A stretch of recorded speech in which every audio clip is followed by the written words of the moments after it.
नमस्कार, मैं हूं प्रसून। आज बात मुस्लिम आरक्षण को लेकर मचे महाभारत की। प्रधानमंत्री नरेंद्र मोदी ने एक बार फिर कांग्रेस पर एससी, एसटी और ओबीसी का आरक्षण खत्म करने का आरोप लगाया और कहा कि कांग्रेस एससी, एसटी आरक्षण पर तलवार लटका कर रखी हुई है। कांग्रेस ओबीसी का जीना मुहाल करने ही वाली है। पीएम मोदी ने तेलंगाना में यह भी दोहराया कि कांग्रेस चोर दरवाजे से ओबीसी आरक्षण में सेंध लगा चुकी है। महिमा ऐसी है कि कांग्रेस वाले मुसलमानों को रातों रात ओबीसी बना देते हैं। तेलंगाना में जो लिंगायत मराठा समाज के लोग हैं, उसमें 26 जातियां ऐसी हैं जो ओबीसी में जाने की मांग कर रही हैं। लंबे समय से इस पर चर्चा चल रही है। कांग्रेस वालों को मराठा, लिंगायत इन 26 जातियों को ओबीसी बनाना मंजूर नहीं है। लेकिन जब तक मैं जिंदा हूं, एससी, एसटी और ओबीसी की किसी भी कीमत पर धर्म के आधार पर मुसलमानों को आरक्षण नहीं देंगे। कांग्रेस की नीयत में खोट है। इसका उदाहरण कांग्रेस की कर्नाटक सरकार की नीतियों को देखकर समझ लेना चाहिए। कर्नाटक में ओबीसी कोटे में सभी मुस्लिमों को आरक्षण दे दिया गया है, जिससे उनका हक मारा जा रहा है। कर्नाटक में 13% मुस्लिम आबादी है। मौजूदा कांग्रेस सरकार सभी मुस्लिमों को ओबीसी कैटेगरी में शामिल करके आरक्षण दे दी है। ओबीसी के लिए आरक्षित सभी मेडिकल सीटें मुस्लिमों को ही मिली। पिछली बीजेपी सरकार ने सभी मुसलमानों को मिलने वाला 4% आरक्षण रद्द कर दिया था। इसे राज्य के लिंगायत और कलिंगा समुदायों के बीच 2-2% बांट दिया गया, जिन्हें ओबीसी समुदाय में रखा जाता है। राष्ट्रीय पिछड़ा वर्ग का ऐतराज भी अब सामने आया है। कांग्रेस सरकार सभी मुस्लिमों को ओबीसी कैटेगरी में शामिल करके आरक्षण दे रही है, जिसके लिए मुख्य सचिव को राष्ट्रीय पिछड़ा आयोग ने तलब भी किया है। धर्म के आधार पर आरक्षण संविधान के खिलाफ है, ऐसा पिछड़ा आयोग बता रहा है। बीजेपी के विरोध का कारण धर्म के आधार पर आरक्षण देना है। आपको बता दें कि भारत के कई राज्यों में, खासकर बीजेपी शासित राज्यों में भी पसमानदा मुस्लिमों को पहले से ही आरक्षण मिलता आ रहा है। तो एक बात साफ है, ऐसा नहीं है कि ओबीसी कोटे के तहत सिर्फ कर्नाटक में ही मुसलमानों को आरक्षण दिया जाता है। ओबीसी कोटे में मुसलमानों की कुछ उपजातियों को उत्तर प्रदेश, बिहार, हरियाणा और गुजरात जैसे राज्यों में भी दिया जाता है। इन राज्यों में भाजपा और उसके सहयोगी दलों की सरकार है।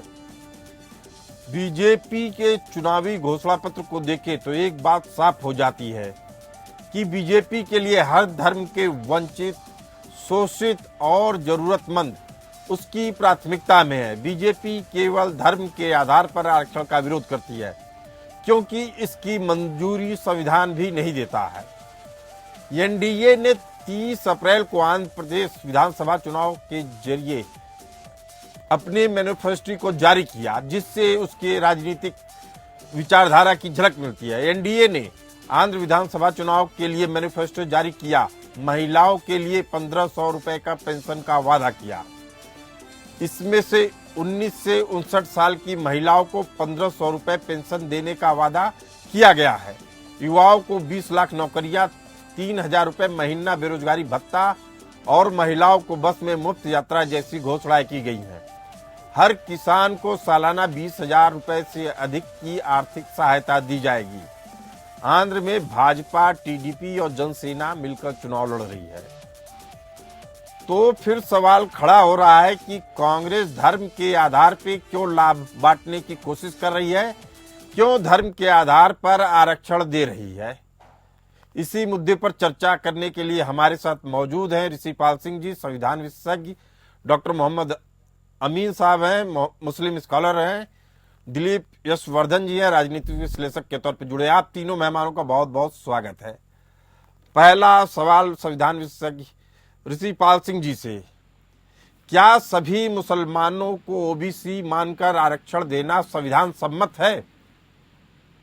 ये देखिए, बिल्कुल। अगर हम आरक्षण हम अपने संविधान की बात करते हैं तो संविधान में जो रिजर्वेशन या आरक्षण की एक जो व्यवस्था की गई थी, जो कुछ समय के लिए की गई थी, वो कहीं ना कहीं एक युक्त व्यवस्था थी, जो दोनों एक तरीके से समाज को एक साथ लाने की थी।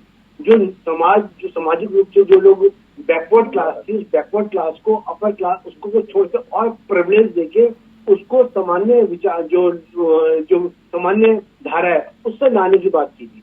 तो हम कॉन्स्टिट्यूशन की अगर बात करते थे तो कहीं भी ये जो आधार है वो एक धर्म आधार नहीं है। वहां पर जो आधार है बैकवर्ड जो क्लासेस का जो बात की गई है, बैकवर्ड क्लासेस के आधार पर आप किसी को भी जो रिजर्वेशन का या इसको जो एक सुविधाएं हैं या जो पब्लिक सेक्टर में जो सुविधाएं हैं वो आप दे सकते हो बैकवर्ड क्लास के आधार पर। लेकिन धर्म को आधार बनाकर किसी भी तरीके से कोई कोटा या सब कोटा संविधान सम्मत नहीं है। कर्नाटक में जो आरक्षण प्रदान किया गया उसके बारे में ऋषिपाल जी ये बताया जा रहा है कि पूर्ववर्ती कई सरकारों ने कुछ आयोगों का गठन किया था, उसमें ऐसा बताया गया कि पूरा पूरा मुस्लिम समुदाय ही पिछड़ा है। ऐसे में इसकी विवेचना कैसे करेंगे आप? नहीं देखिए, ये तो कई बार हर बार आप और हम जब जानते हैं, जब जो कमीशन बनते हैं बहुत बार कमीशन भी कहीं ना कहीं राजनीति से प्रेरित होते हैं और ये कहना अपने आप में ही अतिशोक्ति होगी कि पूरा पूरा समाज जो है वो बैकवर्ड है। ऐसा आप और हम कोई भी यहाँ बैठा जो पैनलिस्ट है वो कभी नहीं मानेंगे कि पूरा समाज जो है वो पूरा का पूरा बैकवर्ड है। हाँ, ये उसमें कुछ लोग हैं, कुछ लोग इस सुविधा के लिए उनको जरूर वांछित है। आप बेहद अहम बात बता रहे हैं ऋषिपाल सिंह जी, लेकिन जब पिछली बीजेपी सरकार ने धर्म आधारित आरक्षण को खत्म कर दिया था, मामला सुप्रीम कोर्ट में है, तो कर्नाटक में कैसे आरक्षण दिया जा सकता है? इसे क्या गैर संवैधानिक कृत्य माना जा सकता है? और अभी भी मामला सुप्रीम कोर्ट में है। देखिए कर्नाटका में, लेकिन जैसे उसको आपने देखे कर्नाटका में जिस तरह से आरक्षण दिया गया, एक कोटा के बीच में सब कोटा बनाया गया और उसके अंदर कुछ जातियों को चिन्हित किया गया। उनका जो कहना है वो ऐसा है कि हमने कोई धर्म को आधार नहीं बनाया, बस उस धर्म के अंदर कुछ जातियां थी जो काफी बाकी बैकवर्ड क्लास है, उनको आधार लेके जो है रिजर्वेशन की कुछ सुविधा देने की कोशिश की गई है। टूबी की एक श्रेणी बनाई गई थी, उसी को बीजेपी सरकार ने बांट दिया था और इस पूरे समुदाय को निकाल दिया था। हमारे साथ डॉक्टर मोहम्मद अमीन साहब हैं, वो कुछ कहना चाह रहे हैं। जी देखिए, सवाल इस बात का है जो कर्नाटक सरकार कर रही है, इससे पहले भारत सरकार ने भी किया था मुसलमानों के लिए। उनके लिए एक रिपोर्ट बनाई गई थी जिसका नाम था जस्टिस सच्चर कमेटी रिपोर्ट, और रिपोर्ट आने के बाद क्या हुआ उसको उन्होंने कूड़ेदान में डाल दिया। किसी भी मुसलमान को कोई उस बेस पे कोई फैसिलिटी नहीं मिली, कई साल तक उन्होंने रखा है। उसके बाद जब ये सरकार आई है, नई सरकार, तो उस सरकार ने क्या किया है कि सबका साथ, सबका विकास और सबके लिए सबका विश्वास, तो उन्होंने तो सर्वोच्च बात की है। और जहां तक संरक्षण की बात या संविधान के अंतर्गत ऐसा कहीं कुछ नहीं है, लेकिन हम ये चाहते हैं जिस तरीके से ये सरकार काम कर रही इसी तरह करती रहे। क्यों? डॉक्टर मोहम्मद अमीन साहब, एक बड़ा सवाल ये उठ रहा है, उदाहरण देना चाहूंगा, सुनिए, उदाहरण देना चाहूंगा।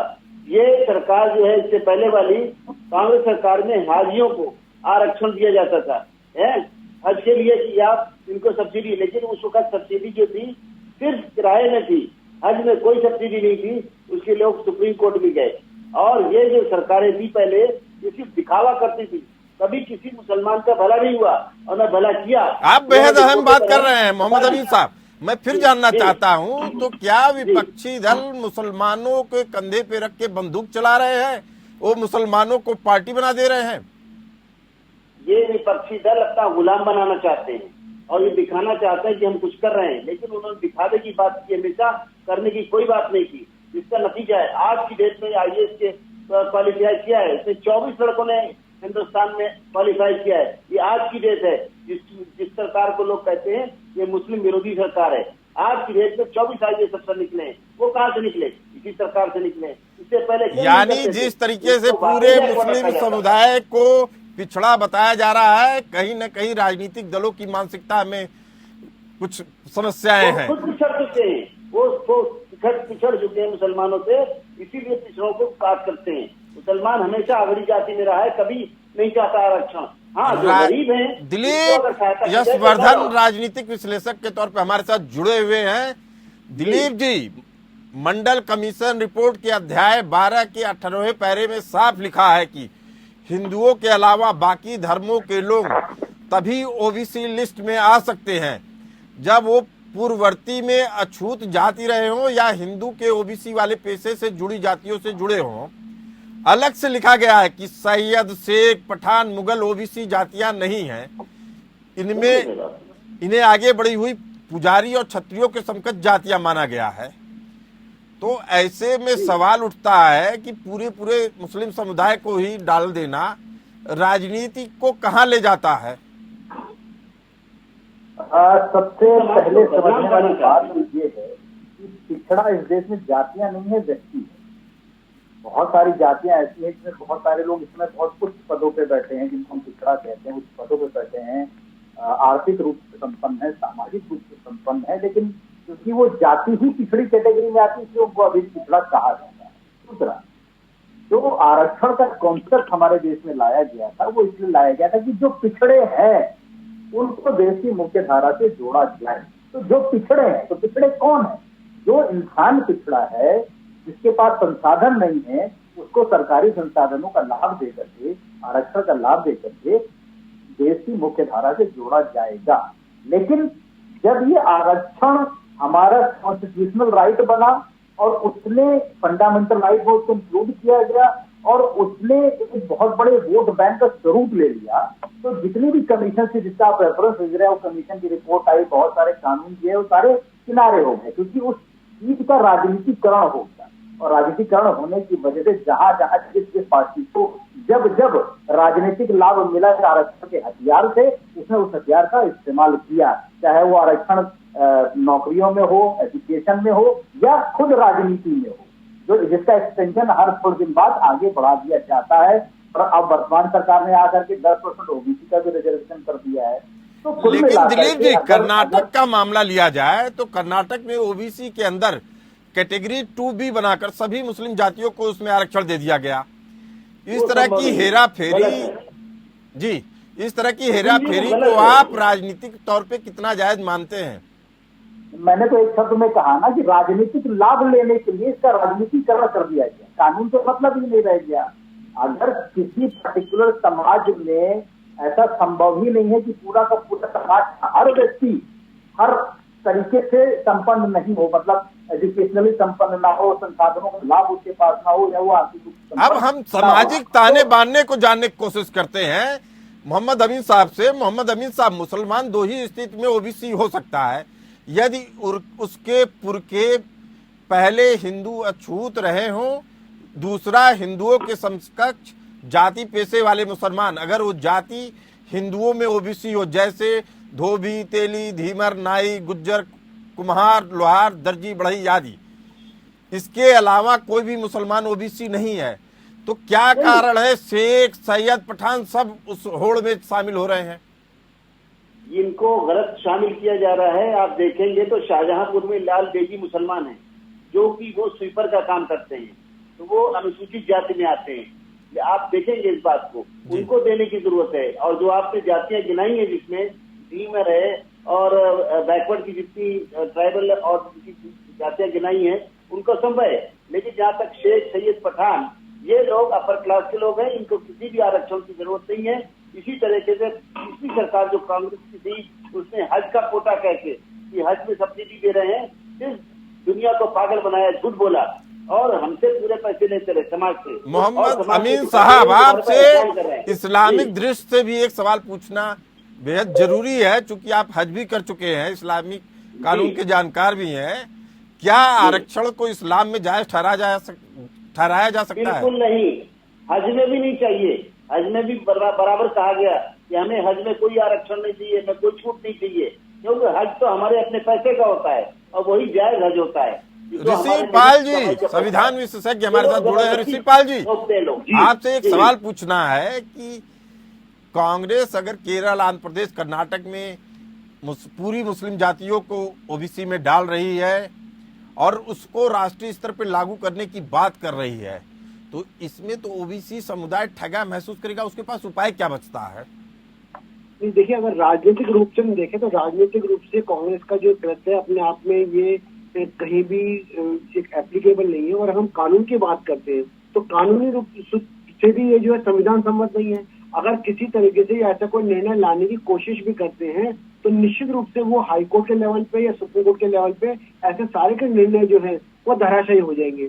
तो क्योंकि जब तक संविधान के अंदर ऐसा कोई विशेष परिवर्तन नहीं आता, तो एज ऑन डेट आज की पोजीशन की हम बात करते हैं तो आज की पोजीशन में धर्म को आधार बनाकर पूरी की पूरी किसी मतलब समाज को आप आरक्षित घोषित नहीं कर सकते, उनको आरक्षण का लाभ नहीं दे सकते। ये अपने आप में वैसे भी कानून सम्मत नहीं है और प्रैक्टिकल भी नहीं है। अगर देखा जाए तो ये कहीं ना कहीं हमारे समाज को तोड़ने की बात है। अभी पहले जैसे कह रहे थे, जैसे पठान की बात करते थे, उनकी बात करते हैं, निश्चित रूप से ये जो जातियां हैं ये अगली जातियां हैं, इनमें बहुत लोग जो है बहुत संपन्न है। अगर किसी भी तरीके से ऐसा कोई कृत्य किया जाता है कांग्रेस पार्टी द्वारा तो निश्चित रूप से इस समाजी ताने बाने को और हमारे देश की संवैधानिक व्यवस्था को तोड़ने की बात। दिलीप जी, राष्ट्रीय पिछड़ा वर्ग आयोग के अध्यक्ष हंसराज गंगाराम अहिर जी ने अब सवाल खड़ा कर रहे हैं कर्नाटक सरकार के फैसले पे। लेकिन ये सभी लोग तो बीजेपी के थे, इनको इतनी देरी क्यों लगी चीजों को समझने में? ये देरी इसलिए लगी कि कोई सूत्र जब शुरू होता है तो सरकार अगर कानूनी रूप से कोई चीज लेकर के आती है तो जब तक आप उस मसौदे को पूरी तरीके से पढ़ेंगे नहीं, समझेंगे नहीं, उसकी बारीकियों को जानेंगे नहीं, तब तक उसके खिलाफ उसके फेवर में बोलेंगे। तो मुझे लगता है कि कर्नाटका सरकार ने जब इस बात का प्रपोजल अपने कैबिनेट को दिया होगा, उसके बाद इसमें बाहर आई होंगी, वो प्रपोजल फिर और लोगों तक पहुंचा होगा, संबंधित आयोग तक पहुंचा होगा, उन लोगों ने देखा होगा, तब ये लगा होगा कि संवैधानिक रूप से, कानूनी रूप से, सामाजिक रूप से या राजनीतिक रूप से ये गलत हो रहा है, तब उस पर काउंटर स्टार्ट हुए। मोहम्मद अमीन साहब, आप चुनाव आयोग में भी रहे हुए हैं, बड़े पद पे रहे हुए हैं, क्या चुनाव आयोग के पास कोई ऐसा विशेषाधिकार है जो इस तरह की राजनीति पे रोक लगाता हो? देखिए, ये एमसीसी के अंतर्गत आता है, मॉडल कोड ऑफ कंडक्ट। तो ये इलेक्शन कमीशन जो है इसमें इनको नोटिस कर सकता है और इस तरह से इनसे पूछा जा सकता है, इनको नोटिस के साथ जो भी पनिशमेंट है जिस तरह का भी लागू होता है एमसीसी में वो इनको दिया जा सकता है। लेकिन चुनाव जब चल रहा है इस समय लोक प्रलोभन यानी एक कमेटी को निभाने की बात है जिसके अंदर सिर्फ खोखलापन है, तो भी रियलिटी कुछ नहीं है, क्योंकि लीगली कहीं स्टैंड नहीं करता है। और जो अपर क्लास के मुसलमान हैं उनको रिजर्वेशन चाहिए ही नहीं, आज में बिल्कुल रिजर्वेशन नहीं चाहिए। तो इस तरह की बातें करके लुभाने के लिए अपने वोट देने के लिए कर रहे हैं। तो ये आर्टिकल 77 1951 आरपीएच के तहत इनको नोटिस किया जा सकता है। अगर ये कोई मुद्दा उठाकर कोई किसी पार्टी के द्वारा दिया जाता है या मीडिया के द्वारा दिया जाता है, उन पे एक्शन लेने की तैयारी कर सकता है। मोहम्मद अमीन साहब बेहद अहम बात बता रहे हैं। दिलीप जी, पश्चिम बंगाल में भी इसी तरीके की कोशिशें की गई हैं। मानो ऐसा लगता है कांग्रेस की जो राजनीति है वो मुसलमान को और ओबीसी को आमने सामने खड़ा कर देना चाहती है। इस आकलन पे आपका क्या कहना है? देखिए, पॉलिटिक्स में वोट बैंक के लाभ के लिए कुछ भी किया जा सकता है और मल्टी फोल्डेड स्ट्रेटेजीज होती हैं कि हमें इनका भी लाभ मिल जाए और हमें उसका भी लाभ मिल जाए। और फोकस होता है कि संख्या बल किसका ज्यादा है, संख्या बल किसका ज्यादा है प्लस पोलराइजेशन से किसको फायदा होगा। ये एक बड़ा मतलब एक ट्रेंड सा चल रहा है इस समय हमारे देश में कि जितने भी मुसलमान हैं, भारतीय जनता पार्टी मुसलमानों को पसंद नहीं करती और मुसलमान भारतीय जनता पार्टी को पसंद नहीं करता। ये जनरल परसेप्शन है, सच्चाई इसमें इतनी नहीं है जितना इसको प्रचारित किया जाता है। तो उसी झूठ का फायदा उठा करके जितनी भी अपोजिशन पार्टीज हैं वो ये कोशिश करती हैं कि मुसलमानों को भारतीय जनता पार्टी के खिलाफ पोलराइज किया जाए और उस पोलराइजेशन से अपना वोट बैंक बढ़ाया जाए, सीटें जीती जाए, सत्ता पाई जाए, ताकत हासिल करा जाए और फिर उसके बाद भारतीय जनता पार्टी को सत्ता से बाहर निकाला जाए। हमारे साथ मौजूद हैं संविधान विशेषज्ञ ऋषिपाल जी। ऋषिपाल जी, कहा जाता है चुनी हुई सरकारें ही कानून बनाती हैं, तो क्या संवैधानिक ढांचे का आधार देख के इसे रद्द किया जा सकता है? देखिए, जैसे आप देखते हैं कि जो सरकार होती है, राज्य सरकार या कई बार केंद्र सरकार जो होती है, वो अपनी जो निजी राजनीतिक व्यवस्था होती है उसको आधार करके कुछ पॉलिसीज बना के कानूनों को लेके आती है। लेकिन उन कानूनों को बाद में सुप्रीम कोर्ट के अंदर चैलेंज किया जा सकता है और सुप्रीम कोर्ट के अंदर अगर वो चैलेंज होता है इस आधार पे कि वो जो कानून बनाए गए हैं वो कानून अपने आप में जो हमारी संवैधानिक जो ढांचा है उस ढांचे के प्रारूप के अनुरूप नहीं है, तो ऐसी स्थिति में अगर कोई सरकार, चाहे राज्य सरकार हो या केंद्र सरकार हो, उस कानून को लाती है तो निश्चित रूप से उसको सर्वोच्च न्यायालय के अंदर और हाई कोर्ट के अंदर दोनों में चैलेंज किया जाता है और चैलेंज किया भी गया इससे पहले। और ऐसे मुद्दे जो सरकारों ने लाए हैं या ऐसे जो कानून बनाए हैं वो कानून रद्द भी हुए। तो अपने आप में ऐसा नहीं कि केवल अगर सरकार कानून बना दे तो उसके बाद मामला खत्म हो जाएगा। उसको जो कॉन्स्टिट्यूशन वैलिडिटी है उससे गुजरना ही होगा। अगर वो कॉन्स्टिट्यूशन वैलिडिटी से गुजरता है तभी जो है वो कानून रह पाएगा, अदरवाइज उस कानून को सर्वोच्च न्यायालय भी रद्द कर सकता है। चुनाव के नतीजों तक हमें इंतजार करना पड़ेगा, लेकिन इस चर्चा को हम यहीं विराम देते हैं। आप सभी मेहमानों का डिबेट में हिस्सा बनने के लिए धन्यवाद। हमें दीजिए इजाजत, बने रहिए एपीएन न्यूज के साथ।